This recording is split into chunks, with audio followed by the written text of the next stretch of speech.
1800s, the British force-fed China opium, got millions of Chinese people addicted.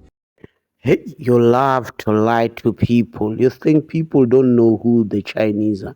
The Chinese are the Latino, the Colombian, the Sena, the South American, the Kushite, the Babylonians. And opium, which is known as poppy, is actually a botanical of South America. And the Chinese were smoking opium before they went to Asia with Genghis Khan and went and conquered Asia.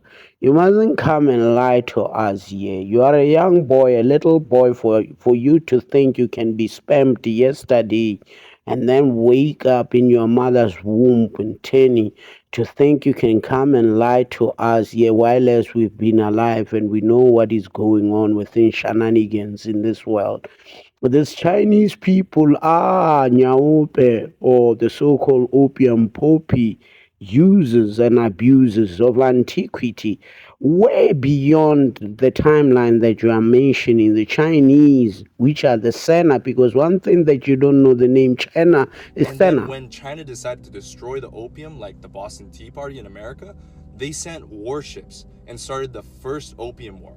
Yeah, there There is no such. What Britain was trying to do there, my boy, is that Britain was trying to secure monopoly over the opium because the market was a bit saturated and sort of a doggy dog situation right there, just like what Donald Trump did last year with the Mexican drug cartel, where he wanted to monopolize that. He runs the route from Colombia via Mexico without anybody cutting his costs and ways his profits. That's just what Britain saw an opportunity and a market that China was consuming the stuff, not that Britain made. How can you make a nation consume something strange that they don't know? Come and lie to us here. It's just like with Donald Trump lying that he has never smoked or drank in his life. And yesterday, with that party that he was having, he was completely drunk of both substances, wine and powder. was Don't two. lie here. But why?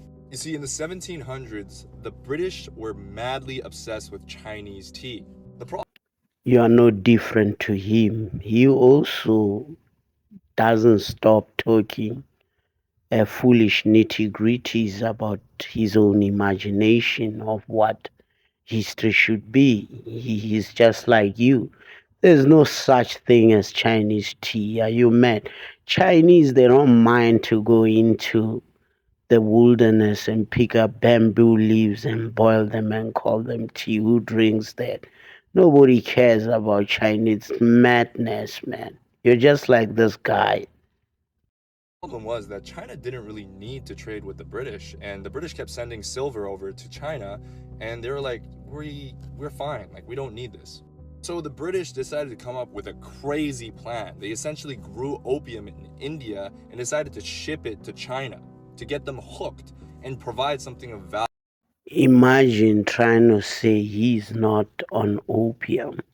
I mean, this guy, I mean, even if you listen to him narrate geopolitics, you can understand the level and the amount of opium that is in his blood,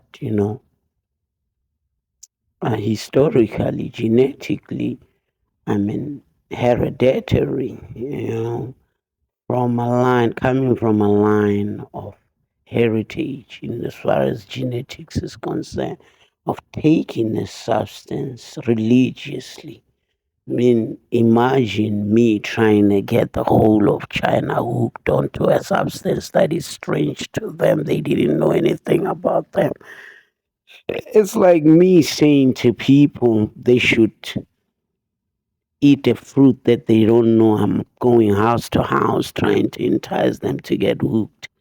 You need to be rational with your historical records. I think they are fraudulent Value to the Chinese. and The thing was that it not completely correct, worked. not 4 to correct at 12 all. million people in China were completely hooked on opium. No, not that one, this one.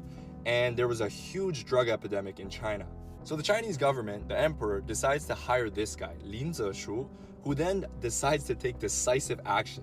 So this guy arrests 1,600 dealers, 20,000 chests of opium destroyed within 23 days. And this is actually a drawing of them destroying the opium. This guy literally sends a letter to Queen Victoria as well, using crazy logic, basically saying, hey, we send you silk and tea, you send us poison that's even illegal in your own country. What are you doing? That was how the first opium war started. The British sent warships and the Chinese didn't really stand a chance. Their ships looked like this, the British ships looked like this. So the Chinese were then forced to sign this Treaty of Nanjing, where they had to pay 21 million in silver, as well as give up Hong Kong, and also open up the ports to continue the opium trade. The crazy thing is, they don't really teach this in Britain. They always teach it in Chinese schools, apparently, though. And why? Because they were affected so much by it. Like, a bunch of people got addicted to opium. And a little fun fact about myself, I'm actually ethnically Chinese, but I was born and raised in Japan. And my great-granduncle was actually pretty wealthy and had a bunch of land, but he sold all of his land for opium. And this is a part of a century of humiliation, the beginning of it, really, because right after, there's this farmer that thought he was the brother of Jesus Christ and went off to cause a rebellion that led to 10 million people done. And yeah, that was a rough period for China. But stay tuned for part 2.